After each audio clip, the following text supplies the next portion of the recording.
Eh bien, bonjour, chers amis auditeurs de Radio Courtoisie. Mes meilleurs vœux pour cette nouvelle année 2026. Une bonne année, une bonne santé, c'est essentiel. On a beau le dire toujours comme si ça tombait ça allait de soi. Mais en réalité, ça ne va jamais de soi, la santé. Il la faut, la santé. C'est le silence des organes, c'est que tout va bien. Alors on ne le goûte pas et on ne l'apprécie pas à sa juste valeur.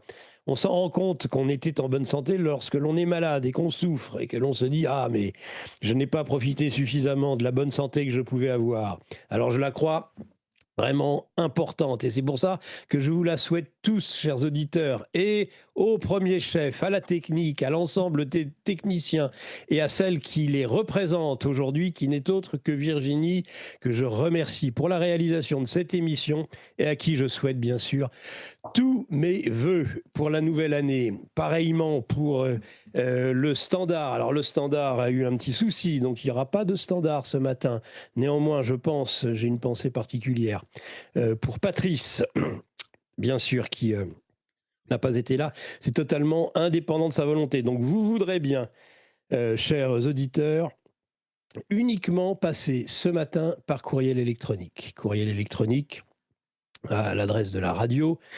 Et il me sera transmis, bien sûr, l'ensemble de ces observations, remarques, questionnements qui seront les vôtres et nous y donnerons droit avec notre invité du jour, invité que je vais saluer dans un instant.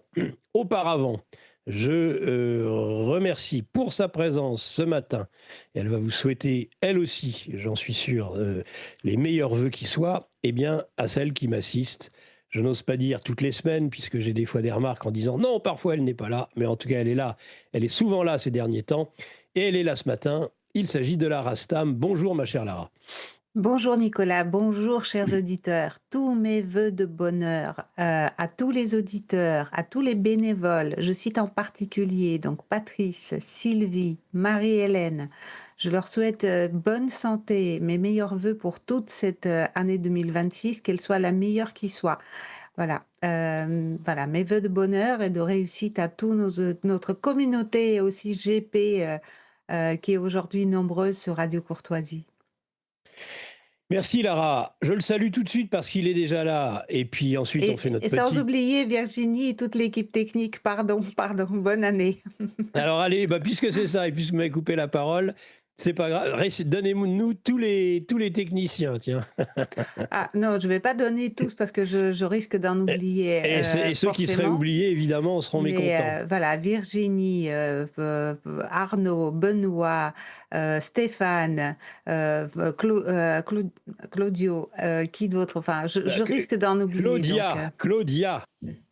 Claudia, Voilà. exactement. Voilà, Aline. Bonne et heureuse année 2026. Bravo Lara. Bravo. Très très bien. Alors, il est présent dans le studio, donc nous allons tout de suite le saluer et puis après revenir sur notre causerie de revue de presse quelques instants, Lara, avant le grand entretien en tant que tel. Mais donc, il est présent, c'est notre invité du jour. C'est le géopolitologue, auteur de Ukraine, un basculement du monde ou encore Le temps des fractures. Il s'agit du fondateur cofondateur de l'Euteria et du Nouveau Conservateur, la revue. Il s'agit de François Martin. Bonjour François. Bonjour, je présente aussi tous mes voeux et je rappelle qu'autrefois, quand j'étais jeune, on disait bonne année, bonne santé, le paradis à la fin de vos jours. Donc moi, je souhaite surtout aux éditeurs le paradis à la fin de leurs jours, parce que si je leur souhaite bonne année, bonne santé et l'enfer à la fin de leurs jours, c'est pas tellement une bonne affaire. Donc je dirais surtout ça. Une- Bravo. voilà, Voilà. Et le paradis à la fin de vos jours. fin Bon de ben vos voilà, jours. Voilà, on l'a n'oubliez pas retenu. ça. On l'a retenu pour la prochaine fois. Très bien, merci Voilà. François. On revient tout de suite avec vous. Voilà, chers auditeurs, la revue de presse, elle est un préambule de ce dont nous allons parler avec François Martin, c'est-à-dire l'état du monde, le monde 2025. C'est un bilan 2026. Ce sont des prévisions. On fera des prospectives sur ce que pourrait être l'année 2026. Et moi, j'en dirais quelques mots par rapport à la revue de presse justement de ce matin, où ce que je crains à titre personnel, c'est ce que l'on pourrait appeler la fusion des crises, une fusion des crises, une fusion de tout ce qui sont des points de crise majeurs au travers le monde, et ils sont nombreux. Et on les sent et on risque de voir une espèce de flambée générale. Alors, est-ce qu'on peut appeler ça guerre mondiale? Je ne sais pas. Mais en tout cas, risque que l'ensemble de ces crises viennent à incandescence. La meilleure preuve, c'est par exemple, ça c'est l'actualité la plus chaude de cette nuit, Caracas, le Venezuela, des explosions entendues durant la nuit. Trump qui avait averti que les jours de Maduro étaient comptés, et il semblerait que les Américains aient lancé une série de bombardements sur le Venezuela durant la nuit. Ce qui était attendu, craint par nombre d'observateurs, semble être, eh bien, à l'heure qu'il est, le point le plus incandescent de la planète depuis cette nuit. Donc, on aura l'occasion d'en reparler avec François Martin et Lara. Je vais peut-être égrener et vous laisser réagir sur chacun de ces points de crise. En tout cas, ce Trump qui semble vouloir faire le ménage dans son arrière-cour. Sauf que le Venezuela, c'est un pays qui aujourd'hui a de solides soutiens, le soutien de la Chine, le soutien de la Russie. Est-ce que cette crise peut être majeure? On reposera bien sûr la question à François Martin. Mais qu'est-ce que vous inspirent ces bombardements nocturnes, Lara?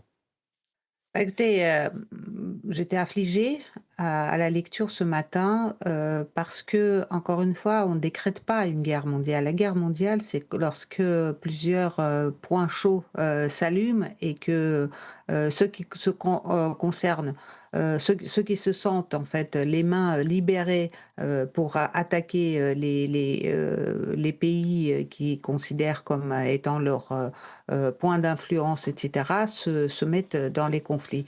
Donc ça ressemble à un début de la guerre mondiale, dans le sens où partout aujourd'hui sur le globe, il y a des points chauds, et ils vont peut-être encore plus s'aggraver avec cette attaque. Bien, N'oublions pas on va le de l'autre côté. Japon aujourd'hui vis-à-vis du Taïwan, etc. Donc c'est ce que ça va pas On va provoquer. lister très rapidement, Lara, tous les points. Donc, second point, on passe de l'autre côté de l'Atlantique, justement, et on arrive même directement en Europe de l'Est. Donc, on a eu ces derniers jours, vous pourrez en dire quelques mots, l'attentat contre une résidence d'État de Vladimir Poutine. C'était à côté de Valdaï, dans la région, je crois, de Belgorod. Novgorod. Novgorod, pardon, excusez-moi, Lara. Novgorod. Et donc, eh bien, ce que l'on apprend aussi hier, c'est que Boudanov, qui est un des plus durs du régime ukro-nazi, si j'ose dire, ukrainien, vient d'être nommé à la direction du palais présidentiel, en remplacement en tant que chef de cabinet d'André Yermak, qui est dans les affaires de corruption jusqu'au cou. Et là, il semblerait qu'il y ait un dur de chez les durs, l'ancien patron du renseignement, donc la CIA, qui rentre directement au cœur du palais présidentielle, puisqu'on sait le lien, on sait que les services de renseignement ukrainiens ont été restructurés par la CIA il y a des années de cela, et qu'il y a des liens extrêmement étroits entre ces agences de renseignement. Donc, qu'est-ce que vous inspire la nomination de Boudanov à la tête du palais présidentiel de Volodymyr Zelensky? Moi, je rappelle que Boudanov appartient à cette clique qui avait revendiqué l'attentat contre Dugina, Daria Dugina. Donc, c'est-à-dire qu'aujourd'hui, à la tête de l'Ukraine, on n'a plus simplement des gens qui sont entourés de terroristes, de véritables terroristes. Là, on a un terroriste à la tête du cabinet du président illégitime de l'Ukraine. Donc, ça signe juste, et ça intervient juste après cette attaque sur la résidence de Poutine. C'est presque un remerciement à ce type qui a pu diriger ce genre d'opération avec l'aide des services secrets étrangers. Donc c'est une récompense en fait qu'il a fait à Boudanov en le nommant en fait à la tête de son cabinet. J'ai pas d'autres mots que de dire voilà, c'est signé. Il y a pas besoin de les preuves qui ont été présentées par la Russie à l'ambassade américaine, à l'attaché militaire, sont des preuves qu'il faut étudier, etc. Mais c'est même ça, c'est secondaire parce que en priorité, il y a cette signature de reconnaissance pour bons et loyaux services rendus de Boudanov à la tête du cabinet de Zelensky. L'homme des coups tordus. Merci Lara. On va au Proche-Orient, si vous le voulez bien. L'Iran, des manifestations.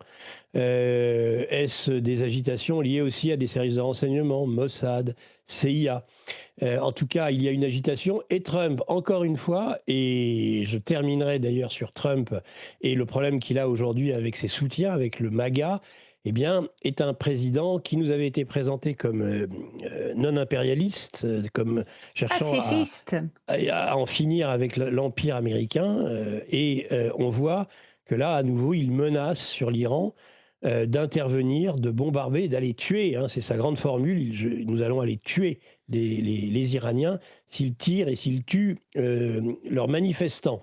Donc, pareil, une montée des tensions. On apprenait dernièrement que des clichés satellites aussi, très précis, préparatoires à des interventions, peut-être celles de l'armée israélienne, mais peut-être combinées avec celles de l'armée américaine, pour des bombardements encore futurs sur l'Iran.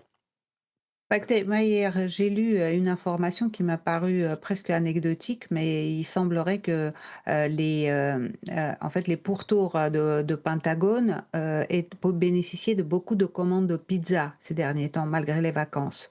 Donc là, ça m'a paru presque anecdotique, mais ça Mmh. s'explique en fait. Au Pentagone aujourd'hui, il n'y a pas de vacances, donc ils sont On est pas en sur le pied de vacances. guerre. On est Mmh. sur le pied de guerre. Ce que je peux dire à propos de l'Iran.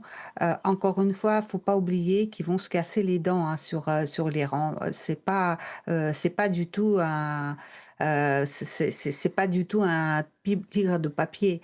Donc faut faire attention. C'est un immense pays qui a de la ressource et qui est capable de comme à l'image de la Russie, de se rétracter et de devenir très solidaire à l'intérieur.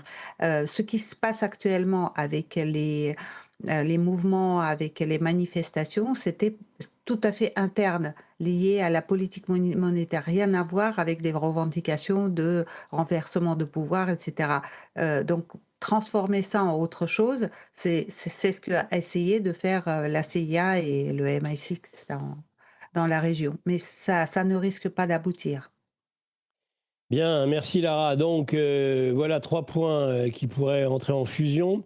Et puis alors Taïwan, des manœuvres encore dernièrement chinoises, des tensions, des provocations américaines avec des livraisons majeures d'armes à Taïwan, un conflit qui serait une véritable boucherie. Si vous avez un mot sur ce dernier point, et Bah, après, rapidement, on voit les sur l'international. déclarations du Japon, hein, à propos du Taïwan. Donc là, encore une fois, vous avez aujourd'hui 3 points sur lesquels les États-Unis sont soit directement impliqués, soit à travers les proxys. Donc le proxy du Taïwan sera le Japon. C'est certain aujourd'hui, vu comment ça se déroule, vu que nous avons la preuve que ce qui nous a été vendu comme Donald Trump pacifiste voulant faire la paix. Alors s'il voulait faire la paix en Ukraine, il aurait pu la faire justement en arrêtant la surveillance, enfin l'aide satellitaire, etc. Or, ce n'est pas arrivé. Donc c'est pas arrivé, c'est un belliciste qui en fait se drape dans le manteau d'un pacifiste, en réalité. C'est Bien. ce que je retiens. Bien. Bah, pour terminer le volet Et le proxy de international, l'Iran, pardon, d'Israël. Donc voilà. ouais, mais tout ça est lié et peut-être regroupé par les derniers propos de la députée Marjorie Taylor Greene, qui a très fortement critiqué encore la dernière déclaration de Trump sur une éventuelle intervention en Iran. Elle a souligné le mécontentement croissant de ses propres électeurs. On rappelle que l'année 2026 est une année de mi-terme aux États-Unis. Elle a affirmé que les électeurs de Trump menacent d'une révolte fiscale, furieux des dépenses inutiles, de la fraude et des abus de leur argent, qui sont utilisés pour soutenir les étrangers et les guerres d'autrui. Green a souligné que l'attention de l'administration devait se concentrer sur les dollars fiscaux à l'intérieur du pays et la défense des libertés et des droits donnés par Dieu des Américains et non sur les menaces d'une nouvelle guerre. Elle a directement lié les menaces de Trump contre l'Iran aux exigences d'un milliardaire israélien de la cybersécurité visant à priver les Américains de la liberté d'expression garantie par le premier amendement. Bon, mais en plus, il y a des fractures au sein du MAGA, au sein de l'électorat américain, Lara. Mmh. Ah bah, c'est tout cité. C'est exactement, ce que, MAGA peut reprocher aujourd'hui à Donald Trump, effectivement. Bien, la France pour terminer, et après on passe au grand entretien. Donc, est-ce que les manifestations de l'année dernière de notre paysannerie, de nos agriculteurs, de nos éleveurs vont être relancées? Il semblerait que l'axe allemand de la grosse commission, que ce soit Merz, que ce soit von der Leyen, se félicite déjà de signer, là, courant janvier, les accords du Mercosur. Est-ce que ça pourrait mettre le feu aux poudres en France? Bah, écoutez, si ça met pas le feu aux poudres, c'est la mort assurée. Donc, à mon avis, ce n'est pas à nous, quelque part, les citoyens des villes, que aujourd'hui de demander, qu'est-ce qui va se passer? Enfin, c'est à eux de se prendre en main, à mon avis. Si leurs syndicats sont incapables de gérer, cette question, c'est aux agriculteurs, ils ont des engins, et ils sont semblables à une armée, ces gens-là. Donc s'ils se font pas comprendre ce qu'ils veulent, bah, écoutez, quelque part, donc on va vers le néant, on galope. On galope vers le néant. Merci Lara. Un auditeur, bonjour, santé à toute l'équipe de Radio Courtoisie. Et l'enfer, c'est la terre. Juste mardi 6 janvier, toutes les forces de l'ordre seront à Paris. Donc pour venir à Paris occuper, ça sera très dur. Comme sous l'occupation, on vous demandera vos papiers, bien courtoisement. Et oui, il y a des manifestations dès la semaine prochaine à Paris. Très bien. Eh ben merci beaucoup Lara. Pas de mots de fin? Non, vous avez dit ce que vous souhaitiez? Et malgré toutes ces, nouvelles anxiogènes, encore une fois, je souhaite, en cette maintenant veille de Noël pour les Arméniens et pour les orthodoxes, je souhaite quand même une sérénité, l'épiphanie qui arrive. Voilà, essayons au moins de nous souder, au sein de nos familles, avec nos amis et cetera. Préparons-nous à une année, je pense assez, perturbante. Bien. Merci beaucoup Lara. Et ben voilà, cette revue de presse s'achève, chers auditeurs de Radio Courtoisie, et nous allons passer maintenant au grand angle, si vous le voulez bien.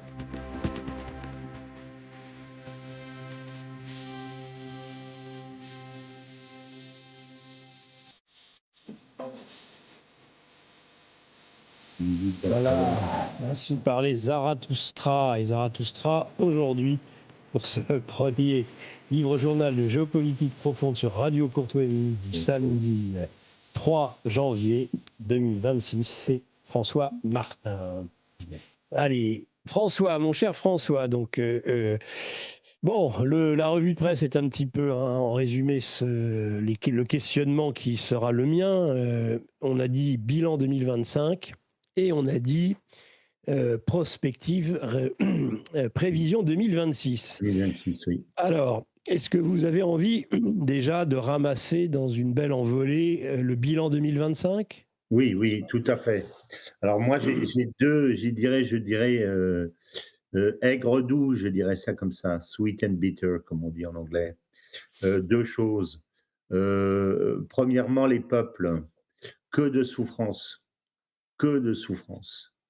Les civils, les militaires en Ukraine, en Iran, à Gaza, où il y a des centaines d'enfants qui meurent de froid en ce moment, il ne faut pas oublier. C'est pas parce qu'on n'en parle pas que, hein, Israël vient de révoquer je ne sais combien d'associations humanitaires. Pourquoi on révoque les associations humanitaires quand on cherche la paix? C'est effroyable ce qui est en train de se passer. Donc n'oublions pas les Vénézuéliens, aujourd'hui, les souffrances indicibles du peuple syrien pendant des années et des années. Une remarque au passage, on ne se rend pas compte du caractère diabolique de ce que représentent les sanctions. On dit: «Ah, je sanctionne», mais quand on sanctionne, moi j'ai travaillé dans le lait pendant des années, pendant 10 ans, j'ai travaillé dans le lait et on vendait du lait en poudre en particulier et du lait infantile dans ces pays-là. En particulier, on vendait à la Turquie, qui vendait à l'Iran et à l'Irak. Bon, on sait que, et c'est le cas de l'Iran, une des raisons pour lesquelles l'Iran est sous sanction et a envie de rester sous sanction, c'est parce que ce sont, on le sait très bien, les gardiens de la révolution qui tiennent le commerce et qui tiennent le marché noir en particulier. Alors quand on est dans le marché noir, ça détruit totalement une société parce que ça enrichit les personnes qui tiennent le marché noir d'une façon absolue, absolue, parce que on fait 1000 fois la culbute lorsqu'on revend un produit et en même temps, on a les personnes et les enfants en particulier qui crèvent de faim et qui meurent littéralement de faim. Donc ça, si tu veux, c'est véritablement mon, ma souffrance, je dirais, sur et le Congo et le Soudan, etc., etc. Bon, donc si je regarde ça, l'année 2025 est une année absolument effroyable, pas oublier ça. Et le froid, et l'Ukraine avec les gens privés d'électricité, etc. On voit que la guerre, mais il faut voir tout. Alors ça, c'est le côté négatif, je dirais. Alors, si je regarde par contre du côté politique, là, je trouve que globalement, je dis bien globalement parlant, je trouve qu'on a beaucoup avancé et plutôt dans la bonne direction. Et dans ce sens-là, je ne partage pas l'idée de Lara, comme quoi Trump est un belliciste qui se cache derrière les oripeaux, sous les oripeaux d'un pacifiste. Je ne le pense pas. Je pense que Trump est quelqu'un qui arbitre entre ce que je dirais les Make Peace Great Again, confère Marjorie Taylor Greene, et les Make War Great Again. Et il donne aux uns, il donne aux autres, et en fait, il ne choisit pas, soit qu'il ne sait pas choisir, soit qu'il ne peut pas choisir, je ne sais pas. Mais en tout cas, moi, je suis extrêmement content que Trump soit arrivé au pouvoir, je vais le dire encore une fois. Et quand je dis ça, je ne suis pas Trumpiste. On m'accuse d'être un Trumpiste BA, mais je ne suis pas Trumpiste. Je ne dis pas que Trump est un type formidable qui réussit tout ce qu'il fait et qui va vers la paix. Ce n'est pas ça que je dis. Je dis que la trajectoire telle qu'elle était avant l'arrivée de Trump me semblait être la trajectoire de la guerre mondiale assurée et de la guerre mondiale militaire, de la montée aux extrêmes, parce que les États-Unis étaient un bateau ivre. Le principal pays du monde, le plus riche, le plus puissant, le plus militaire, etc., était un bateau ivre non dirigé, dirigé par les oligarchies. Donc ça, c'était absolument gravissime. Et on a vu que Trump a mis la main dessus. Alors, si on lit, par exemple, encore une fois, cette interview de Marco Rubio avec Made in Kelly le 30 janvier, ou bien le document de sécurité nationale, on s'aperçoit que les fondamentaux aujourd'hui, où les États-Unis affirment eux-mêmes qu'ils ne sont plus les maîtres du monde et qu'ils n'ont plus vocation à l'être, me semble être une bonne chose. Donc, doctrinalement parlant, je pense qu'on a amélioré les choses. Par contre, c'est vrai que sur le plan comportemental, on est resté à des méthodes, enfin, je veux dire, moi, je me mets à la place des Américains. Si au moment de Black Lives Matter, il y avait eu une injonction chinoise en disant si jamais vous vous attaquez si les pauvres émeutiers là, si la police les touche, nous, on va bombarder les États-Unis. Bah, t'imagines? On aurait dit, mais attendez, vous êtes cinglés, quoi. Et là, il dit, eh ben, écoutez, on va bombarder l'Iran, c'est notre droit, enfin, c'est de la folie. On met le Venezuela sous sanctions majeures et on bombarde les bateaux, etc. C'est de la folie. Donc, mais globalement parlant, c'est plus, si j'essaye encore une fois d'être honnête, intellectuellement honnête, hein, c'est plus l'image de quelqu'un qui cherche une voie entre les bellicistes et les pacifistes que de la part de quelqu'un qui est véritablement un belliciste, qui se cache sous les oripeaux d'un pacifiste, si je peux dire. On est dans une recherche et on est encore dans une période hybride, je dirais, où plus, on n'est plus du tout dans l'orbite de l'hégémonie américaine. D'ailleurs, dans le document que j'ai bien analysé, puisque j'en ai fait le dernier chapitre de mon livre qui sort en principe en janvier ou en début février, bien l'analyser, il dit la sinistre philosophie de l'hégémonie américaine. Donc la nouvelle administration rejette l'hégémonie américaine, mais pourtant, elle se comporte d'une façon qui est par endroit et par moment, qui reste hégémonique, confère ce qui se passe en Iran. Et pour dire un petit mot sur l'Iran, mais après, on reviendra, je pense, conflit par conflit. J'ai eu un message ce matin d'un de nos amis communs, dont je ne vais pas dire le nom, qui se trouve actuellement en Iran, et qui me dit, mais ne croyez absolument pas la propagande de ce que vous répètent les services israéliens, américains et français. Donc j'attends qu'il rentre la semaine prochaine pour qu'il m'explique véritablement ce qu'il en est. Mais il n'en reste pas moins que le peuple souffre. Donc je dirais que pour résumer, c'est ça. Le côté très triste, je dirais, des souffrances des peuples, ne parlons même pas du Congo, quoi. Et puis d'un autre côté, les choses qui avancent, je dirais, qu'à un cas, mais qui avancent, à mon avis, plutôt dans la bonne direction. Euh, et quand je dis ça, je ne suis pas très affirmatif non plus, parce que je ne suis pas, absolument pas étonné de ce qui se passe en ce moment et des bombardements sur le Venezuela. Et on en avait parlé ensemble, tu te souviens, les dernières semaines. Et je suis un de ceux qui a le plus dit que le Venezuela était une question absolument majeure pour les États-Unis. L'Ukraine est une guerre coloniale pour les États-Unis, l'Iran est une guerre coloniale parce que ça vise à embêter les Russes. Le Venezuela est une guerre et n'est pas une guerre coloniale pour les États-Unis, c'est véritablement une guerre de leur arrière-cour direct. Donc, c'est une guerre, je cherche le mot, euh, qui est essentielle pour eux. Et à mon avis, ils l'ont déjà perdu depuis longtemps.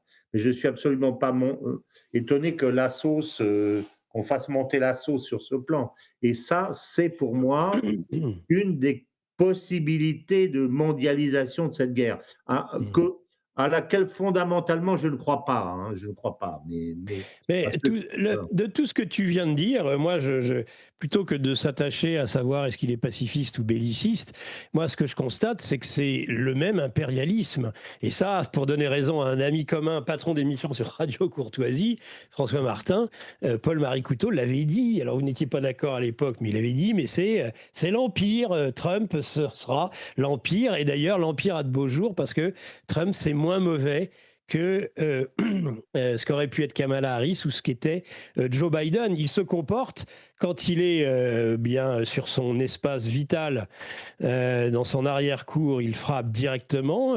C'est la diplomatie de la canonnière, c'est le bombardement, les tapis de bombes qui vont certainement maintenant s'abattre sur Caracas. Et puis, eh bien, les coups tordus, la CIA, sur les opérations extérieures, ce qu'il ne considère pas comme étant sa chasse gardée. Et je trouve que Boudanov, à la place de Yermak, une sorte de numéro 2, avec Zelensky, qui est le diplomate, le clown de service, c'est pas du tout, et encore une fois, et je ne vois pas, et je n'imagine pas que les Américains, et que donc Trump lui-même n'ait pas donné son accord, c'est la plus mauvaise nouvelle et justement en faveur des bellicistes qu'on ait pu imaginer. Boudanov, c'est un type qui est extrêmement dangereux, qui est un homme qui est dans les mains des Américains, dans les mains de la CIA. C'est l'ancien patron du renseignement ukrainien. Et ça va à nouveau pas du tout dans le sens de l'apaisement en Ukraine, hein, je trouve. Alors, Enfin bon. je suis bien évidemment pas tout à fait d'accord, en partie d'accord évidemment avec ça, puisque c'est ce qu'on regarde. Mais d'un autre côté, on ne peut pas empêcher non plus, d'abord que la doctrine a changé, et donc j'incite ceux qui disent le contraire à relire le document de sécurité nationale et à Ah oui, Paul-Marie Couteau de le ah lire oui, oui. aussi. Non, non, mais ça, c'est des mots.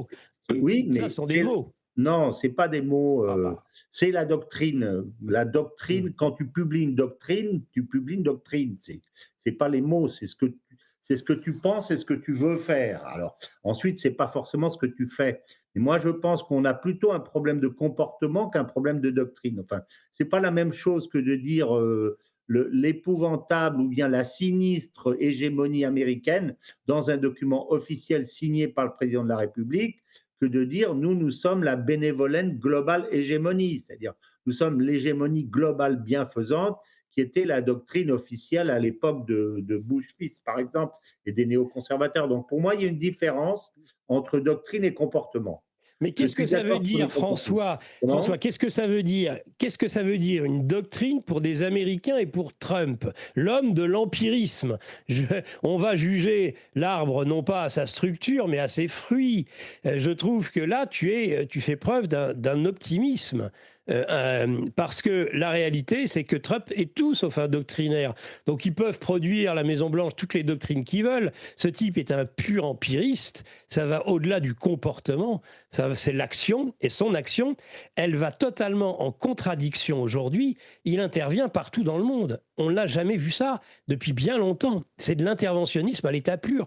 En Afrique, au Proche-Orient, il est menaçant comme c'est pas permis par rapport à Taïwan. Il a beau dire ce qu'il a à dire, on a été à deux doigts de livrer des missiles Tomahawk. À deux doigts, ce qui avait toujours été refusé clairement par Biden. Et on dit, oh, c'est un grand pacifiste, Trump, il n'a pas donné de missile Tomahawk. Mais vous voulez rire? C'est-à-dire que c'est le premier à l'avoir envisagé, comme c'est lui qui a donné les fameux missiles anti-chars Javelin qui ont brisé la colonne vertébrale de l'infanterie mécanisée russe au début de la guerre, au début de l'opération spéciale. Trump, il faut quand même l'évaluer à la réalité de son action, je trouve, pour Alors te moi, porter je un ne peu de partage pas contradiction. ça parce que en même temps, le sommet d'Anchorage, ça existe. En même temps, il y a eu 6 rounds de négociations avec l'Iran. Alors après, je suis d'accord qu'il leur a tapé dessus, mais ça a duré 24 heures. Il y a les velléités d'accord aujourd'hui avec les Russes qui existent aujourd'hui, qu'ils ont brisé avec cet attentat, et on va en reparler. Mais pour Mhm. moi, il y a plutôt une double face. Je dirais pas que c'est un pur empiriste et je suis d'accord avec toi sur évidemment le côté interventionniste, mais malgré tout, il y a je veux dire, on ne parlait pas avec les Russes en aucune façon avant que Trump arrive. Ça, c'est quand même une différence énorme, ça, quoi qu'on en dise. Il y a eu quand même cette rencontre de Riyad qui a été la première. Enfin, c'est Trump qui a débloqué la situation, quoi qu'on en dise. Et il y a une négociation, quoi qu'on en dise. Donc, je ne suis pas aussi négatif, Mhm. si je peux me permettre. Ah, bien sûr, Il tu peux tout te faudra voir la permettre. suite. Il faudra voir la suite. En tout cas, ce qui est certain, c'est que cet attentat, puisqu'on va donc parler un peu des perspectives 2026, cet attentat a changé beaucoup les choses. Parce que il suffit de se demander s'il y avait eu 91 drones qui étaient partis ou du Mexique ou du Venezuela sur Mar-a-Lago, qu'est-ce Ouais, qu'on aurait dit? c'est On aurait ça, dit on arrête tout le monde aurait été tétanisé dans les rédactions et partout, et on aurait dit ça y est, c'est la guerre mondiale militaire. c'est ça. C'est ce qu'on aurait dit. Bien sûr, Et on n'aurait pas dit c'est les Vénézuéliens ou c'est les Mexicains, on aurait dit tout c'est à les fait. Chinois. C'est les Chinois et c'est les Russes. Voilà. Donc ce que je pense moi aujourd'hui, c'est que, et là, je vais revenir sur une réflexion que je me suis faite à ce moment-là, dès que j'ai vu ça, sur la capacité des grands hommes à transformer, je dirais, les éléments dramatiques pour les utiliser dans le cadre d'une réflexion ou d'une action stratégique qui est celle qui est poursuivie par eux. Et j'ai pensé à l'attentat du Petit Clamart. Ouais. l'attentat du Petit Clamart. En fait, quand De Gaulle arrive au pouvoir, il a un objectif principal qui est celui de tout le début de son règne, je dirais, en deux parties. Et ça fait un peu penser à Trump, je dirais, d'une certaine façon. L'une, c'est de balancer tout le patrimoine, je dirais, colonial, y compris l'Algérie, et de l'autre, c'est de museler une partie de ces oligarchies. Et tu sais qu'en général, pour un chef d'État, tu as deux types d'oligarchies. Tu as, je dirais, les oligarchies mondialistes et les oligarchies nationalistes. Et tu as besoin des deux pour travailler.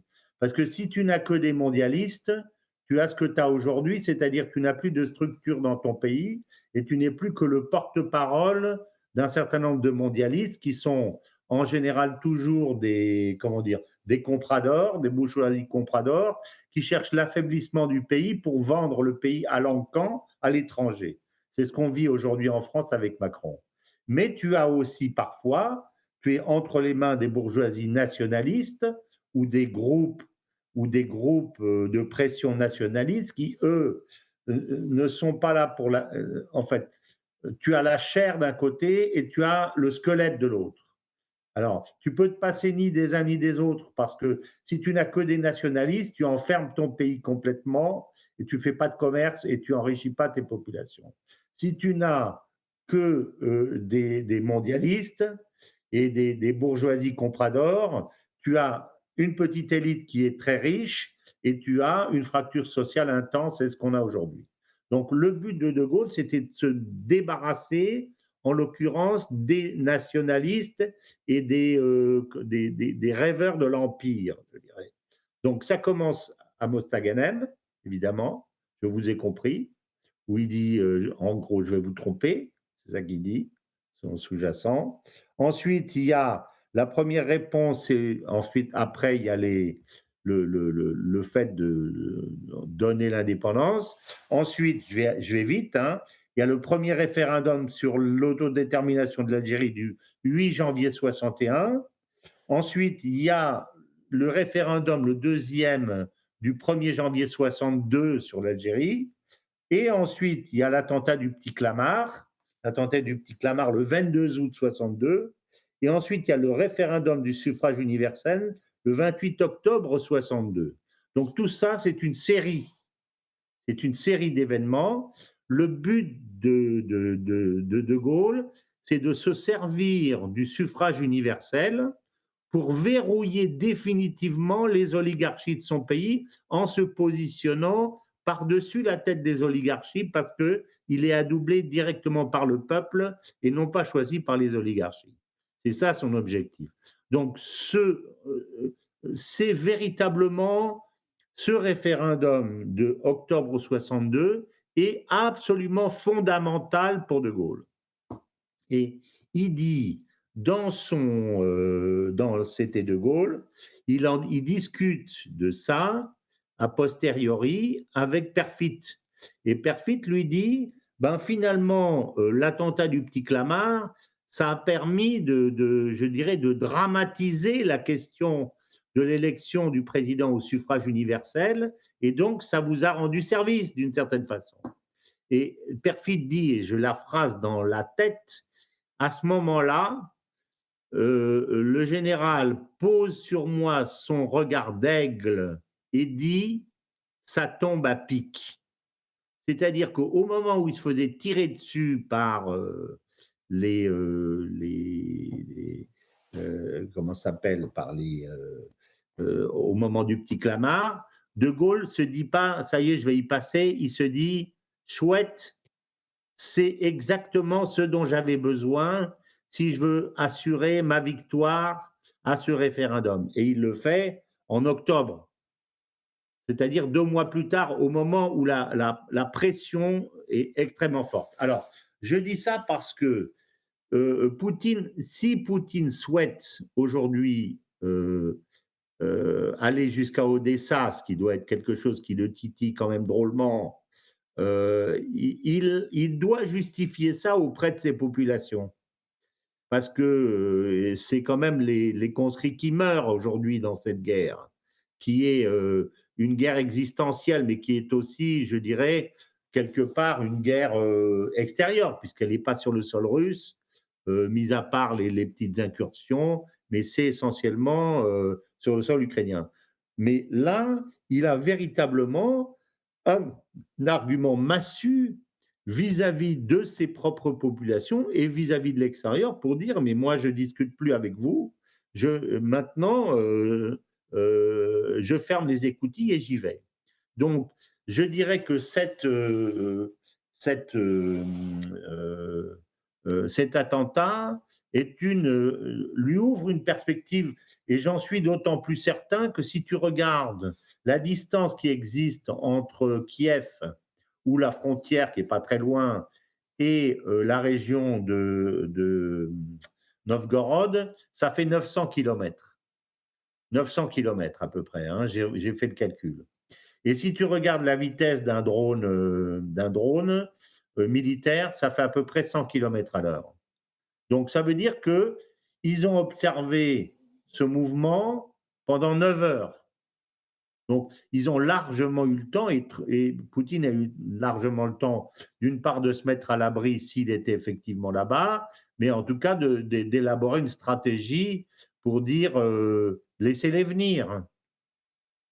Laissez-les venir. Et si tu regardes ce qui s'est passé, ils en ont bousillé une partie, je crois, autour de Minsk, et puis une partie également, je ne sais plus, dans une autre ville, et ils en ont laissé une trentaine ou une quarantaine. Donc, si tu veux, moi, ça me laisse penser à un attentat du petit Clamart piloté, tu vois ce que je veux dire? Voilà. Et je trouve que ça a ouvert, sur le plan stratégique, une perspective à Poutine qui est extraordinaire parce qu'elle lui donne une justification morale et politique pour aujourd'hui faire ce qu'il veut. S'il veut aller jusqu'à Odessa, comment est-ce que les Européens, comment est-ce que Trump peut lui dire non, je veux pas, je m'y oppose. Il dit ah, écoutez, on est en train de négocier, puis vous m'envoyez 91 drones pour me tuer, mais quel genre de et Trump va pas lui dire ah ben c'est la CIA, mais moi j'étais pas au courant. Il va pas lui dire ça. Dans un cas comme ça, on s'en fout de savoir si tu es le patron du pays, tu es responsable. Si tu n'es pas au courant, c'est pire. Mais dans tous les cas, c'est toi qui es responsable. Alors, je pense il peut y avoir eu, dans cette perspective toujours de Poutine, d'essayer d'utiliser l'événement en sa faveur, une espèce d'injonction à Trump disant, bon, ben maintenant, j'ai perdu définitivement toute confiance possible dans ce régime. Donc maintenant, vous me sortez ce Zelensky et je vous laisse 15 jours ou je vous laisse un mois. Et puis, de toute façon, si vous ne le faites pas, moi, j'irai jusqu'au bout de mes options. Parce que la seule façon pour moi, c'est d'émasculer ce régime parce qu'il ne représente plus aucun danger pour moi. Donc, j'irai jusqu'à Odessa et je prendrai la mer Noire et ça se terminera comme ça. Donc, c'est, je dirais, un peu ce que je vois comme les perspectives. On va savoir assez vite si on est dans l'accélération ou si on est dans la fin. Mais ça peut être une façon pour Poutine de forcer Trump à faire un choix. Tu vois? Ouais. Et à ce moment-là, on verra si tu as raison, si Trump est véritablement un belliciste ou si, comme je le pense moi, quelqu'un qui balance entre les deux, mais qui cherche. Alors moi, je n'ai pas dit qu'il était belliciste. Je dis il agit comme un impérialiste. Après, entre l'action et ce qu'il est, il peut y avoir un écart. Hein. C'est la place de la névrose en matière comportementale entre justement ce que l'on est et ce que l'on fait. Ce que je te propose, voilà, François, c'est qu'il est 9h45, donc c'est-à-dire l'heure de passer le petit Bobino. Oui. Beaucoup de questions d'auditeurs après qui tournent autour justement de ce sujet de Trump. Donc on va pouvoir y revenir avant la suite. Oui. Allez, le Bobino, s'il vous plaît. Voilà, vous êtes de retour dans ce libre journal de géopolitique profonde sur Radio Courtoisie. Notre invité du jour n'est autre que le géopolitologue, journaliste François Martin, l'homme qui a écrit L'Ukraine, un basculement du monde, entre autres, ou encore Le temps des fractures, et qui prépare, ou vient d'achever, vient de mettre la dernière Voilà, action à son œuvre, c'est ça, à son troisième livre. Pardon, c'est je ça. m'en mêle un peu les pinceaux ce matin. Et donc, nous aurons bientôt le troisième tome du Voilà, triptyque, une sorte de triptyque justement de François exactement, Martin. c'est ça. François, les questions des auditeurs, Oui, cher Nicolas, cher Lara, je vais lire allons-y, les quatre principales, et allons-y. d'abord, et après, tu vas pouvoir réagir. Cher Nicolas, cher Lara, cher François Martin. Donc là, c'est très, je dirais que c'est très divers et varié les réactions par rapport à Trump. Donc Mhm. celle-ci, sur les quatre actions de Trump officiellement, l'attaque sur le Venezuela visait le port de la drogue qui pourrit les USA. Prétexte, point d'interrogation. Je ne suppose pas que Poutine défende les cartels, bien courtoisement. Donc voilà quelque chose qui dédouanerait plutôt l'intervention de Trump. À cet auditeur qui, lui, est tout à fait en désaccord avec François Martin, on lui avait dit qu'il se trompait. Bon sang, Trump, c'est l'État profond.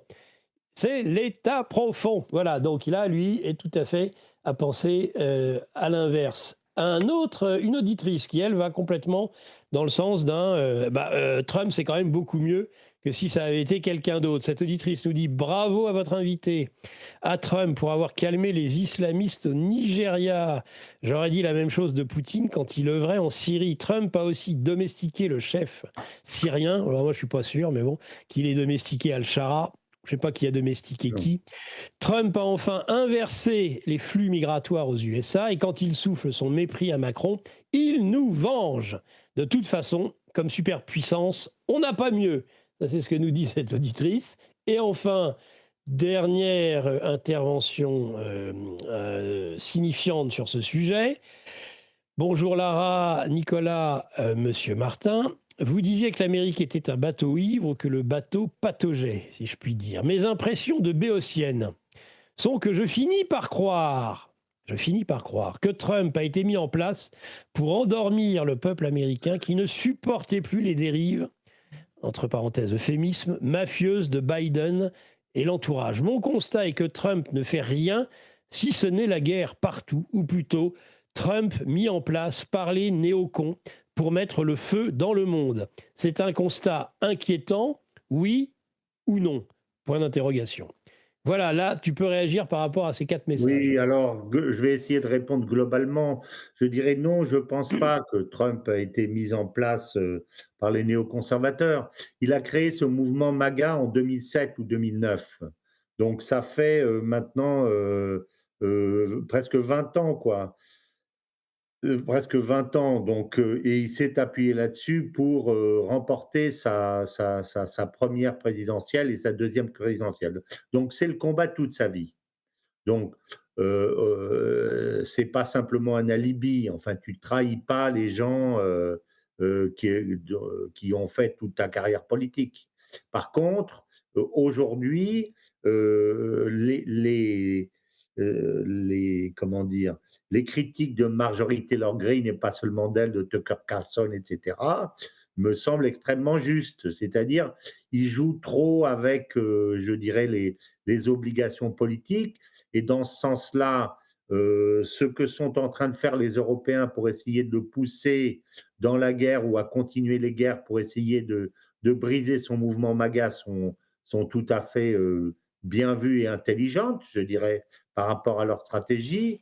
Mais je pense que Trump essaye de trouver une issue, et il est obligé de trancher, et il ne tranche pas. Et on a déjà eu cette discussion, et à chaque fois qu'il y a eu une période de tension grave, je t'ai dit, ben, il va proposer un nouveau sommet, et c'est ce qui s'est passé à Anchorage. Tu te rappelles qu'on était dans une période de tension où il avait donné 10 jours à Poutine pour accepter les conditions, sinon on savait c'était l'Armageddon, et 3 jours après, on apprend qu'il y aura un sommet à Anchorage qui est le début en fait de l'entente, ce que j'appelle les carottes, qu'il ne faut pas oublier non plus, qui est en discussion aujourd'hui entre Jared Kushner d'un côté et Kirill Dmitriev de l'autre. Donc, on ne peut pas nier qu'il y a ça aussi. C'est pas uniquement de l'impérialisme. Il n'y aurait pas cette négociation sur les carottes si on n'était que dans l'impérialisme. Moi, je ne le pense pas, je ne l'ai jamais pensé. J'ai toujours pensé qu'il y avait entre les Russes et les Américains une possibilité d'entente parce que aux États-Unis, on sait que ce sont les grandes puissances financières qui dirigent et elles, la paix les intéresse, évidemment, et toutes les possibilités d'investissement. Kirill Dmitriev a été nommé en février 2025 par Trump. Donc, dès que Trump a pris le pouvoir en février 2025, il a nommé, je veux dire, Jared Kushner et Kirill Dmitriev, il a autorisé Goldman Sachs à travailler avec des grandes entreprises russes alors qu'on était en pleine guerre. Donc ça aussi, ça veut dire que c'est pas si simple, c'est pas simplement un néoconservateur le couteau entre les dents, c'est plus complexe que ça. Donc je partage pas globalement, je trouve que les avis les questions qui sont posées, je les trouve trop tranchées, moi.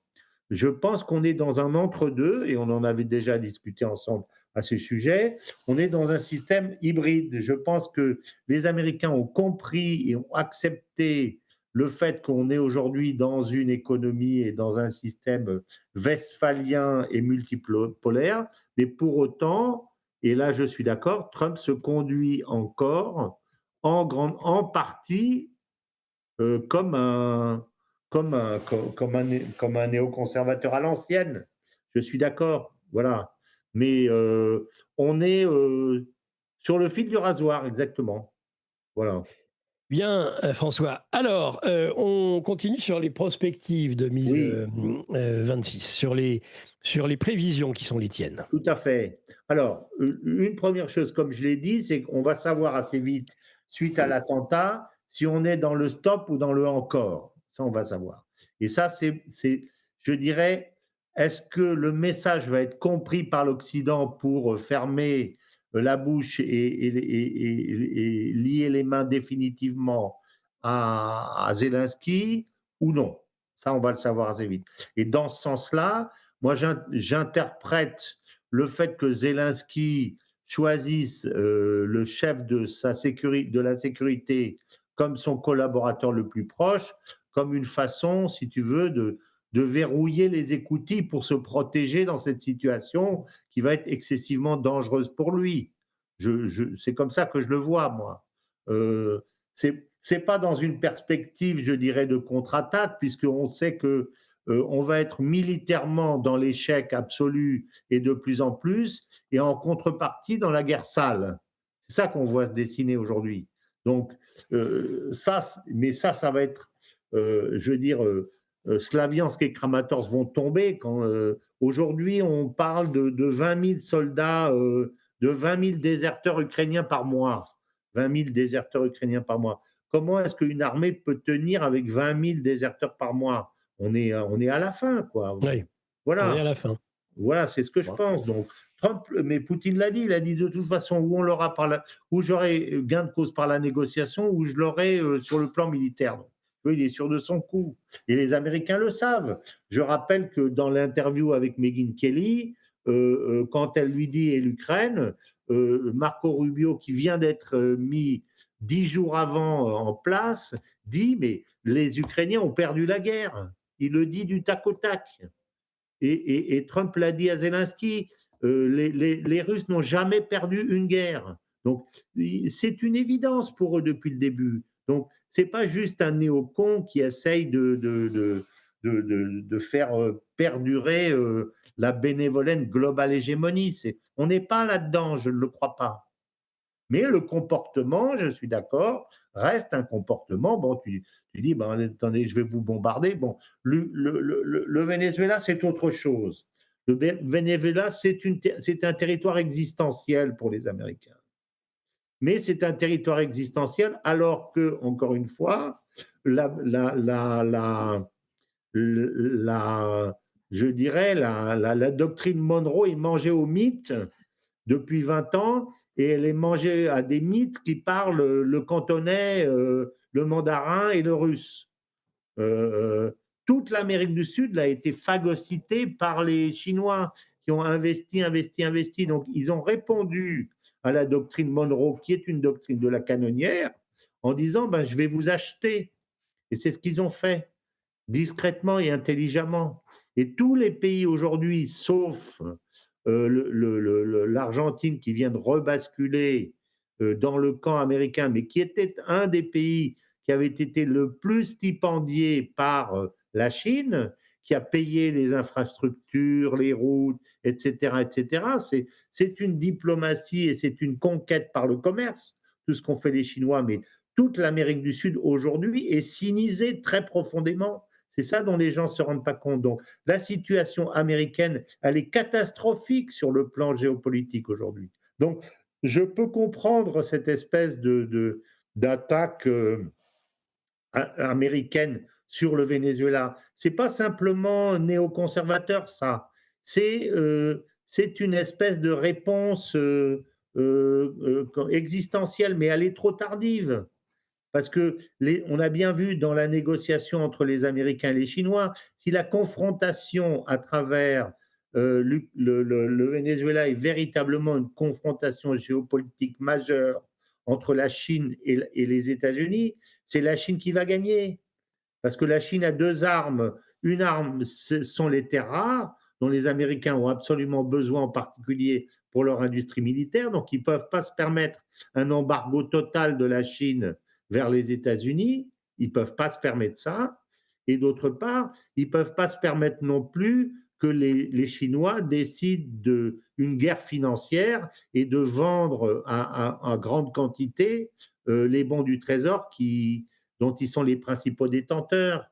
Donc, si ça monte aux extrêmes, les Américains seront perdants. Donc, je pense que Trump fait ça au Venezuela parce que ces ultras lui disent tu es en train de te faire avoir en Ukraine, tu es en train de te faire avoir en Iran, etc. Donc, pour moi, c'est de l'habillage. Voilà. Je me trompe peut-être, hein. Il est impuissant en vérité. Les Américains sont impuissants, c'est ce que je pense.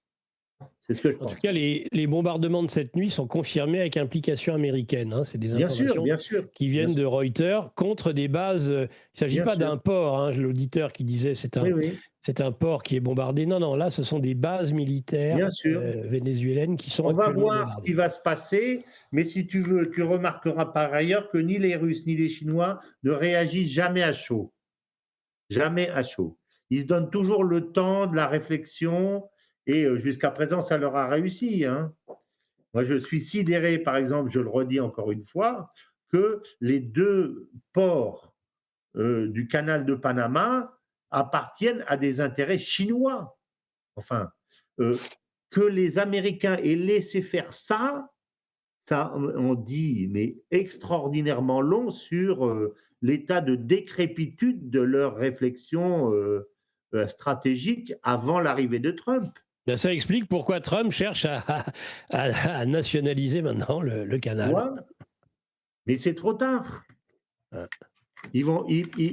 C'est pas, et en plus, si tu veux, si Trump, je dis toujours que la bonne idée, c'est de transformer le proverbe arabe qui dit la main que tu ne peux couper, baise-la. Il faut le transformer en la main que tu ne peux couper, achète-la. Ben, c'est ce que les Chinois ont fait dans toute l'Amérique du Sud. Et aujourd'hui, tu ne peux pas retourner là-dedans en disant si vous ne faites pas ce que je vous dis, je vous bombarde. Avec le Chili, ça ne marchera pas. Avec le Brésil, ça ne marchera pas. Avec le Mexique, ça ne marche pas. Et les Américains, jusqu'à présent, la doctrine, je dirais, néoconservatrice, ne leur donne pas d'alternative à la diplomatie de la canonnière. Il aurait fallu acheter le Venezuela depuis 20 ans. Le Venezuela aurait dû être aujourd'hui un pays, nonobstant le type de régime, totalement acheté par les Américains qui auraient dû Mmh. financer les infrastructures pétrolières, et cetera, et cetera, et cetera. Mais la doctrine, je dirais néoconservatrice, leur interdisait. Ils voulaient un régime à eux, mais ça marche plus, ça marche pas. Voilà. Mmh. Donc, si on continue un peu sur ça, c'est un peu ce qui se passe aujourd'hui et qu'est-ce qui peut se passer. Bon, moi je pense que Donc, en tout cas, pour ce que tu viens de dire, on est bien dans le retour à l'impérialisme traditionnel des États-Unis d'Amérique avec Trump. non, on n'est pas Ah dans le si. retour à l'impérialisme, on est dans une période intermédiaire où on joue à l'impérialisme quelqu'un qui n'a plus les moyens de l'imposer. Voilà. Ah bah Je ça oui, précise. mais enfin l'un n'empêche pas l'autre. Oui. Mmh. Bah si, l'un empêche l'autre parce que quand tu es impérialiste avec les moyens de l'impérialiste, si quelqu'un ne fait pas ce que tu veux, tu lui casses la gueule et puis tu changes de régime. Bon, moi, je pense pas qu'il va arriver au changement de régime de Maduro, puisqu'ils essayent depuis Obama, ils n'ont pas réussi. Donc, je pense que ça montre surtout, si tu regardes le dessous des cartes, ce que ça montre, mais ça, c'est mon opinion, c'est surtout un affaiblissement énorme de la puissance américaine, si tu veux. Moi, je vois la mise en œuvre d'une impuissance plus que la mise en œuvre d'un impérialisme. Voilà, si je peux résumer là-dessus. Alors, allons sur d'autres sujets pour pas Allez, allons-y. rester que là-dessus. Mais c'est Vas-y. important, hein, je suis d'accord. L'autre sujet pour moi important, c'est l'Europe. C'est l'Europe. Oui. Parce que je pense qu'on va aller, quoi que l'on dise, vers la fin du conflit ukrainien en 2026. Essentiellement parce que militairement, les choses sont pliées. Bon, à partir de ce moment-là, et sauf, encore une fois, si Poutine décide d'en remettre une couche et d'aller jusqu'à Odessa, suite à ce qui s'est passé avec l'attaque, voilà. Mais je pense que dans tous les cas de figure, mon interprétation, et j'ai déjà eu l'occasion de te le dire pas mal de fois, c'est que la véritable négociation, c'est celle de l'accord entre la Russie et la Chine, et que le reste, c'est assez théâtralisé, parce que Trump, en fait, peut arrêter à tout moment le conflit par la couverture satellitaire, et il ne le fait pas pour une raison simple, c'est que comme il veut se dédouaner vis-à-vis de ses ultras, il préfère que ça soit Zelensky qui dise pousse, j'arrête et je négocie, et que ça soit Zelensky qui prenne la responsabilité, tout ça c'est de l'habillage, mais la responsabilité de l'échec et de la reddition plutôt que Trump. Voilà, c'est ça que je pense, moi. Mais dans tous les cas, je pense qu'on aura en 2026 cet accord entre les Russes et les Chinois, entre les Russes et les Américains. Mais Mmh. ce que je pense, c'est que le jour où on a ça, ce jour-là, l'Europe cesse d'exister. C'est ce que je pense. Je pense que l'Europe cesse d'exister parce que l'Europe n'a plus de justification d'aller faire la guerre avec les Russes à partir du moment où les Américains et les Russes ont fait la paix entre eux. Tu vois?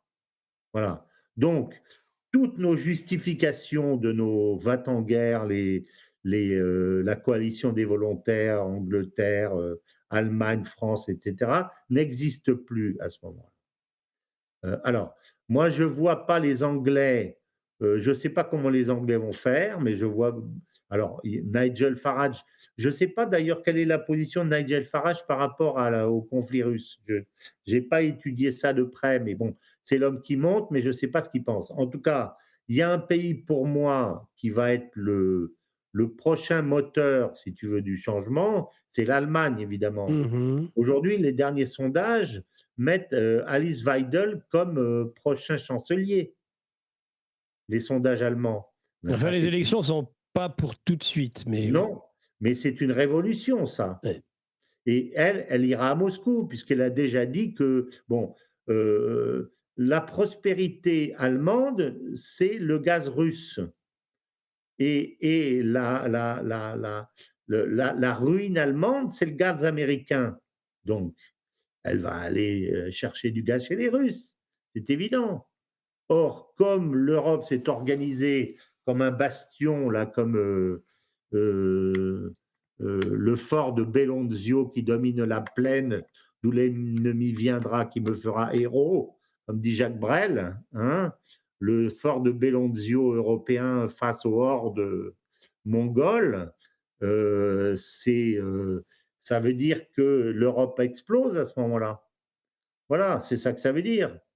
Et je pense qu'à ce moment-là, ça va libérer dans tous les pays les forces nationalistes qui sont là, qui sont prêtes, qui sont mises sous le boisseau. Voilà. Donc, je pense que c'est la grande souffrance et en même temps la grande opportunité pour les peuples européens de se libérer. Si les choses se passent comme je le pense, je dirais que l'Europe aurait deux libérateurs. L'un, c'est Poutine et l'autre, c'est Trump. C'est peut-être un peu original ce que je vais dire, mais je serais prêt à dire ça. En fait, ce qui est en train de se passer est quelque part un élément qui va être majeur pour notre libération. Voilà, tu vois? Mais est-ce que cette libération, elle ne viendrait pas plutôt de nous? Encore une fois, est-ce que dans une forme de pensée magique, je suis désolé d'être un peu critique, mais est-ce qu'on ne prête pas à Trump un accompagnement d'une situation qui, de toute façon, a lieu? C'est-à-dire que nous avons aujourd'hui un réveil des peuples en Europe. Alors, est-ce que celui-ci pourra aboutir? Le sera-t-il permis? Est-ce qu'une administration démocrate aurait pu faire autrement? Je ne sais pas. Est-ce que vraiment que Poutine, en gagnant la guerre en Ukraine, déstabilise le régime européen? Oui, ça me paraît. Je partage totalement ce point de vue. Trump, je ne sais pas. Il est vrai, une volonté, semble-t-il, de s'attaquer, d'ailleurs on peut peut-être en dire un mot, à la façon dont nous cherchons à attenter à la liberté d'expression en Europe aujourd'hui. Ça, c'est indéniable. Ben, bien sûr. Alors, si tu relis encore une fois le document et le document de sécurité nationale qui fait 30 pages, hein, Mhm. j'incite vraiment nos lecteurs, nos auditeurs à aller chercher ce document qui est traduit en français sur Internet et de le lire ligne à ligne jusqu'à la fin. Et de lire en particulier à la fin, dans la partie politique étrangère, ce que dit ce document, c'est-à-dire Trump, puisqu'on a l'impression que c'est lui qui parle quand on lit le document, tellement il est incarné par Trump, ce qu'il dit de l'Europe. Il dit l'Europe est vitale pour nous. Il dit ça. Mhm. L'Europe est vitale pour nous. Il dit ça. Mais il Bah oui. dit vous êtes en train de vous détruire sur le plan civilisationnel. Il ne Mhm. parle pas simplement de la liberté d'expression, il dit vous allez dans le mur. Et quand on connaît Trump, ça veut dire votre Europe, on n'en veut pas, premièrement, et deuxièmement, on va faire tout pour la faire exploser, pour la transformer dans l'Europe dont nous avons besoin, pas celle que nous souhaitons. Mais si tu veux, moi j'étais très étonné de voir dans ce document à quel point, enfin le mot vital, c'est quand même très important quand les États-Unis disent on a besoin de l'Europe. Et je trouve que c'est du bon sens, parce que d'autres auraient pu dire bon, de toute façon, nous, l'Europe, c'est un garde-manger, rien de plus. Et je ne dis pas que beaucoup de forces aux États-Unis financières, économiques, pensent la même chose. Bon, mais ceci dit, dans la doctrine, encore une fois, si je fais la différence entre la doctrine et le comportement, dans la doctrine, il est dit, nous avons besoin d'une véritable Europe, en fait, c'est ça, et qui est une Europe des peuples. Je ne sais pas s'il prononce le mot Europe des peuples, mais en tout cas, c'est la vision de Vance, ça fait aucun doute. Donc, il y a de la part des États-Unis comment dire, une appétence pour une véritable Europe, je pense. Et ça, c'est une chance pour nous, mais pas celle d'aujourd'hui, c'est évident. Celle d'aujourd'hui, les Américains la perçoivent comme une menace parce qu'ils pensent qu'elle est perdue, précisément. Voilà. Donc, sauf si on veut ne pas tenir compte de ce que dit un régime sur lui-même, mais s'il se donne la peine de publier un document Urbi et Orbi, il faut quand même écouter ce qu'il y a dedans. Alors, les auditeurs, justement, reviennent sur le sujet Trump qui aura polarisé cette émission. C'est comme ça, on ne sait ça, là. Les joies du direct Ouais, et d'une certaine forme d'improvisation, c'est qu'on ne sait jamais comment l'émission finalement d'accord, va aller. On a des plans, des idées sur la comète, d'accord. et puis c'est pas du tout ce qui se passe. Donc, on a une auditrice qui revient, qui dit: Je persiste, hein, la guerre voulue et souhaitée par celui qui apparemment ne dirige pas ou fait semblant. Donc, elle parle de Trump. De Oui. surcroît, il arrive à son mi-terme, autrement dit, c'est-à-dire pour elle, les néoconservateurs avec les anglo-saxons, vont le faire taire. Ça, c'est une auditrice. Eh ben, je dirais à cette auditrice, méfiez-vous de la simplicité. Et attendez de Elle voir. dit, je pense à ça quand je fais mon ménage.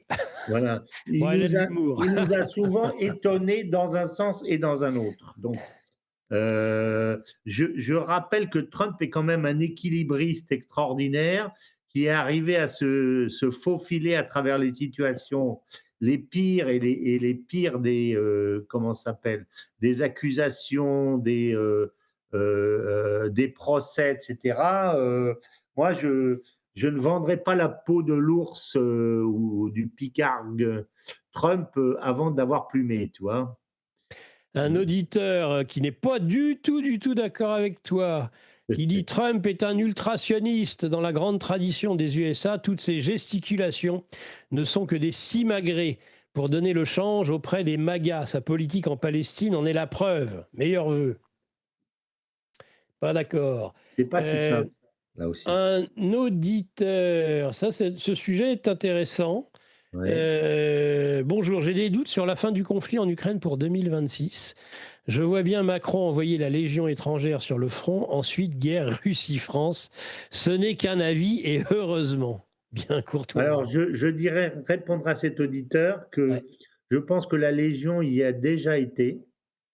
Ah oui, J'ai cherché des détails que j'ai pas trouvés, mais j'ai trouvé certaines informations. Ça serait intéressant de demander à Xavier Moreau, parce qu'en en tout cas, la presse n'en a pas parlé, qu'il y a eu une cinquantaine ou une centaine de soldats sous couverture humanitaire qui ont été envoyés à Odessa. Parce que la bataille, c'est aussi ce qui me fait penser que la prochaine affaire, c'est Odessa, pour préparer en fait la bataille d'Odessa et installer des systèmes de protection et de, comment ça s'appelle, anti-missiles, etc. Et que donc il y a eu des Anglais et des Français et qu'ils ont été massacrés à coups de bombe dans la semaine où ils sont arrivés. Donc, on n'en a pas du tout parlé, mais que Poutine a été immédiatement au courant, comme de juste, et a tiré sur Odessa et a détruit les baraquements et les soldats, et qu'il y a donc entre 50 et 100 morts français, soldats qui et sont ça se passés. sait, ça. Donc, Il y a pour des leur dire dès le familles. début, les gars, voilà, vous voulez envoyer des gens, ben, pan, je tue le premier qui passe la frontière. Voilà, c'est ça. C'est des choses qui finissent pas. C'est difficile de cacher quand même autant de morts, non? Ben, tu sais, on cache, en France, on cache beaucoup de choses, hein. Mhm. Mais je dirais que cette bataille dont parle cet auditeur, c'est une auditeur ou une auditrice, je ne sais pas. Auditeur, auditeur. Auditeur, elle a déjà commencé. Ouais. Elle a déjà commencé, mais elle reste aujourd'hui sous-jacente, je pense. Mais ça vaudrait la peine de creuser ça dans parce que les Russes en parleront, les Français n'en parleront pas. Ça, c'est Ah, bien sûr. déjà quand tu t'appelles Jacques Beau, on t'interdit d'ouvrir la bouche. Voilà le genre d'information que Jacques Beau pourrait infirmer ou confirmer, et Xavier aussi. Ouais, alors, ils n'en ont pas parlé, hein. Je les ai eus Non, dernièrement non, sur justement. Géopolitique Profonde et Non, ni mais l'un c'est ni assez l'autre ne récent, s'est ça date exprimé d'une sur ça. semaine ou 10 jours. Oui, mais je les ai eus il y a quelques jours. Mais tu leur as pas demandé Non, précisément cette question.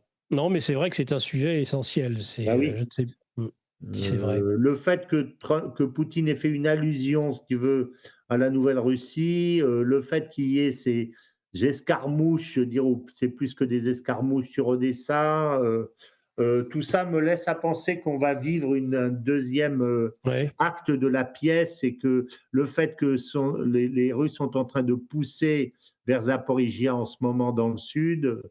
Je pense qu'ils attendent le moment favorable, mais qu'on va avoir une poussée. Et à ce moment-là, les Européens et les Américains n'auront qu'à s'en prendre à eux-mêmes parce qu'on leur a donné, les Russes leur ont donné suffisamment de fois l'occasion d'arrêter. Mais je constate qu'il n'y a pas véritablement, globalement parlant, du côté occidental, une velléité nette et claire pour arrêter. On reste dans le flou, hein. Encore une fois, il suffit d'arrêter la couverture satellite et puis c'est tout. Voilà. Oui, oui, c'est certain. Et, et je pense que Trump ne le fait pas parce qu'il veut que ça soit, encore une fois, Zelensky qui prenne la responsabilité d'aller dire j'ai perdu. Pour que Trump puisse dire à ses ultras, ben, c'est pas moi. Cette auditrice, tout d'abord, mes vœux de sainte et heureuse année. Concernant Trump et sa vision de l'Europe, il dit que les USA ont besoin de l'Europe, mais pourquoi? Mais que reste-t-il à BlackRock à acheter dans notre pauvre France? Oui, c'est une bonne remarque. Bien cordialement. Oui, c'est une bonne remarque. Oui. Surtout quand il y a un régime aujourd'hui où tous les rats quittent le navire et ils sont étaient tous dans le navire, dans la cambuse où il y avait tous les fromages et ils sautent tous à l'eau avec un morceau de fromage dans la gueule. Ouais, c'est ce qui se passe. Cet auditrice, pardon, Monsieur Martin ne voit pas la réalité. Trump bombarde le Venezuela, le grand pacificateur. Elle cite Giap, Vo Nguyen Giap. Les impérialistes sont de mauvais élèves qui n'apprennent jamais les leçons de l'histoire. Là, elle parle de Trump, évidemment. Bon, j'ai été le premier à dire que l'affaire du Venezuela était excessivement sérieuse et que s'il y avait une possibilité de monter aux extrêmes, c'était là plutôt qu'ailleurs, hein. Je rappelle ça quand même. Donc, je suis pas totalement. J'ai pas manqué totalement de lucidité sur ce plan. Enfin, je pense pas. Tu es d'accord avec moi, hein? Je l'avais dit, hein, que c'était existentiel pour les Américains. Et je En tout dis cas, aussi que il y a des hélicoptères américains qui ont été vus dans le ciel de la capitale Caracas. Donc on est bel et bien sur une intervention. Non pas terrestre en tant que telle, on ne peut pas parler aujourd'hui d'intervention terrestre, mais on peut parler d'attaques aériennes et d'attaques oui. balistiques. Oui, Pas mais de alors là, missiles en moi, tout je cas. suis persuadé que les Russes et les Chinois vont faire quelque chose. Je Ah, suis absolument persuadé qu'ils vont pas laisser faire. Alors, peut-être ouais. qu'ils répondront pas militairement, mais en tout cas, ils ont truffé le Venezuela de matériel militaire, ça c'est sûr. Les Russes l'ont fait. Et par ailleurs, il va y avoir un épisode Oui. géopolitique, hein, c'est certain. Ils ne laisseront pas. Euh, c'est comme si les Américains retiraient leur base de l'Europe, quoi. Ça ne se fera pas, tu vois? Dans la mesure où, comme je l'ai dit, je pense que l'Europe est une arrière-cour quelque part de la Russie. Mhm. Heu, quand je t'ai dit ça, ça t'a étonné, mais l'Europe est bien une arrière-cour de la Russie. Non, La c'est pas que ça Russie m'a étonné, c'est que je ne considère pas il n'y a pas un impérialisme russe comme il existe un impérialisme américain. L'arrière-cour de l'Amérique, c'est des Américains, des États-Uniens, c'est en effet toute l'Amérique. Alors que la Russie est une puissance parmi d'autres de cet grand espace qu'est l'espace européen. Et ce n'est pas parce qu'aujourd'hui nous sommes dans un profond déclassement que la Russie est devenue définitivement la puissance hégémonique de l'Europe, parce que historiquement, c'est pas vrai. eh ben, C'est ça que je veux dire, c'est tout. ouais, je pense qu'elle a vocation à le devenir aujourd'hui compte tenu de si encore une fois la paix se fait, Mmh. compte tenu des avantages qu'elle va tirer de sa position centrale absolument extraordinaire. Je pense qu'elle a vocation, elle l'était devenue d'une certaine façon par le gaz, il ne faut pas oublier ça, par le gaz. Et elle a vocation quelque part, aujourd'hui, la puissance émergente de l'Europe, c'est la Russie. La grande, grande puissance émergente de l'Europe, c'est la Russie, paradoxalement.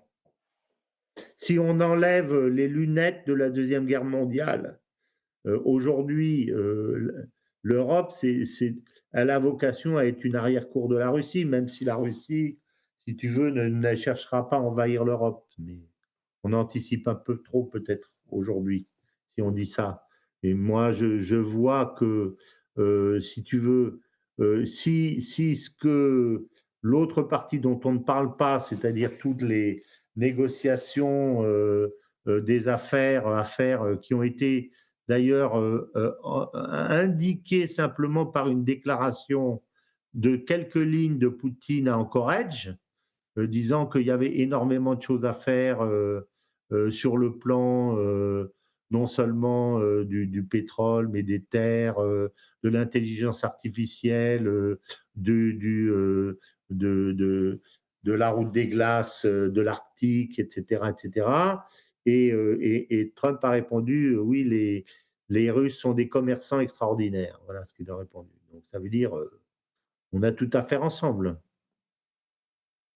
Mmh. Donc voilà, n'oublions pas ça non plus. Bon, en tout cas, sur le Venezuela, on a l'impression en plus qu'on a affaire à nouveau à une de ces fourberies trumpistes. Car quand même, il y a quelque chose qu'on découvre chez Trump depuis quelque temps, c'est que l'animal est fourbe. Ah On bah l'a vu ça, avec l'Iran, une ouais, grande fourberie, et là, il semblerait qu'il ait ah bien essayé sûr. de rouler dans la farine Maduro, qui a une interview qui sort seulement maintenant, alors que Caracas est sous le bombardement. Il avait de bonnes informations de Trump en disant nous pourrions discuter dans quelques jours avec Trump, Maduro. Là, c'est toute la fourberie de ce On est requin absolument de d'accord. l'immobilier. Et non seulement il a fait ça, mais en même temps, si tu te souviens, bon, l'élément de la fourberie maximum, c'est les six rounds de négociations avec l'Iran. Oui, Et après, il bombarde l'Iran. c'est ça. Mais seulement, il bombarde l'Iran 24 heures. Il prévient, semble-t-il, d'après ce que j'ai entendu, l'Iran qui va bombarder. Et il bombarde les trois sites. Les trois sites. Il ne bombarde pas le quatrième site dont j'ai oublié le nom, qui est celui qui est co-géré avec les Russes. Donc, il se garde bien d'aller. Il y a 4 sites, il n'y en a pas 3. Il y en a 4 sites nucléaires. Et le quatrième est co-géré avec les Russes. Donc, celui-là, il n'a pas touché. Donc, on peut penser que les réserves fissiles, elles sont là. Hein. Et il le fait 24 heures et après, il se retire. C'est-à-dire, non seulement il trompe les Iraniens, mais il trompe aussi ses amis israéliens. Il ne faut pas l'oublier non plus. Parce qu'il les laisse se débrouiller tout seuls dans leur guerre. Il ne les appuie pas dans le reste de la guerre des 12 jours. Voilà. Donc, oui, cet homme est d'une fourberie totale. Ça, c'est vrai. Je suis d'accord Euh, avec les électeurs. le, Avec les une, lecteurs, pas les électeurs. une auditrice qui demande pouvez-vous indiquer le lien permettant d'accéder aux documents américains sur l'Europe? Donc Non, il faut faire la doctrine. pas de document américain sur l'Europe. C'est le document, le document de sécurité nationale américaine. Et il faut choisir une traduction en français. Ça Exactement. s'appelle, je ne sais pas si c'est pas document de sécurité nationale, mais c'est oui, sécurité nationale américaine, Oui, qui absolument. existe en anglais et tu peux le trouver avec une traduction française et c'est passionnant à lire. Et l'Europe, c'est la fin, juste la fin, où il Bien. dit l'existence d'une véritable Europe est vitale pour nous. Donc, nous ne voulons pas d'un trou noir à la place de l'Europe. En gros, c'est ça que ça veut dire. Et ça, c'est une chance pour les vrais. Par contre, ça sera très sportif, effectivement, parce qu'imagine que tout le monde sort de l'Europe en même temps, ça veut dire on doit compter sur ses propres forces. Alors, quand tu as ton industrie en capilotade, ton système, comment dire, de formation et d'éducation scolaire en capilotade, quand tu as ton système de production d'énergie en capilotade, quand tu as bousillé tout ton réseau international qui était de diplomates, quand tu as mis tes paysans en ruine, tes petites entreprises en ruine, c'est pas évident de se redresser dans ces conditions. Mm. Donc ça va être tout l'enjeu des de nos souverainistes, de Alors, reconstruire une doctrine. cette émission va s'achever dans 1 minute 30 maximum, Oui, mon cher François. Donc, dégustons le quatrain plein de subtilité de oui, notre ami Michel Dumas, comme toutes les semaines. Alors, oui, le quatrain, cette semaine, à son prénom Donald, Trump s'identifie-t-il avec son caractère ignorant le subtil, aux élans explosifs si souvent volatiles, comme crypto-monnaie sans assise utile? eh ben, dis donc. Il Bravo. a. Ah, mais c'est un de nos collaborateurs permanents et essentiels, Michel Dumas, de ses livres Ben, un journaux. jour, il faudra qu'il trouve un éditeur et qu'il publie tous ces éditos au jour le jour, C'est en vrai. face de la réalité internationale. Un petit paragraphe pour dire voilà ce qui s'est passé et voilà ce qu'il publie. Je pense que ça Il serait m'en très avait drôle. envoyé déjà par courriel une série impressionnante Ouais, et je lui avais pas eu le temps de lui répondre d'ailleurs. Et je ouais, l'encourage en effet. Tu as bravo. parfaitement raison. Toi qui aimes à éditer justement tes Oui, écrits, François, tu as oui. parfaitement raison. Donc aujourd'hui, les Michel, possibilités d'édition sont beaucoup plus faciles. On peut exactement. éditer à compte d'auteur, on peut trouver, Exactement. mais ça serait ça serait original, je dirais là. Et on lui La ferait la bien la sûr toute la la publicité. géopolitique en vert, hein, ça serait, C'est ça. On lui ferait toute la publicité bah, qu'il mérite, bien Michel sûr, Dumas. Bon, bien ben sûr. voilà, Voilà. cette Bon, émission s'achève. J'étais bien content de je ne sais pas débuter si j'ai cette année répondu, mais de j'ai géopolitique essayé. profonde. Oui, oui, tu as répondu à ta manière, toujours, et tu es droit dans tes bottes, dans tes analyses, donc il n'y a rien à objecter à cela. Après, il peut y avoir des désaccords partiels, Bien mais sûr. globalement, on est de toute façon bien d'accord, mon cher François. Voilà, cette Merci à émission se toi. termine. Merci à toi, François. Merci à Merci. tous les auditeurs. Bonne année à tous. Bonne santé. Le paradis à la fin de leur jour pour tous, hein. Et surtout pas l'enfer. Non. Et surtout pas l'enfer. Donc, passez une Voilà. excellente journée. Vous aurez maintenant, je crois, une rediffusion d'une émission de Mike Borowski. Et bonne journée sur Radio Courtoisie. Je vous souhaite à tous, non seulement, encore une fois, mes meilleurs voeux pour cette nouvelle année, chers auditeurs de Radio Courtoisie. Et je vous dis, à la semaine prochaine. Merci de votre écoute. Envie de lire un magazine rentable ? C'est-à-dire s'informer avec des spécialistes sur les sujets qu'on aime, mais aussi protéger ses finances et sa vie privée. Comment ? En appliquant nos stratégies financières. L'objectif ? Surperformer face à l'inflation. La lettre confidentielle ? La seule lecture rentable.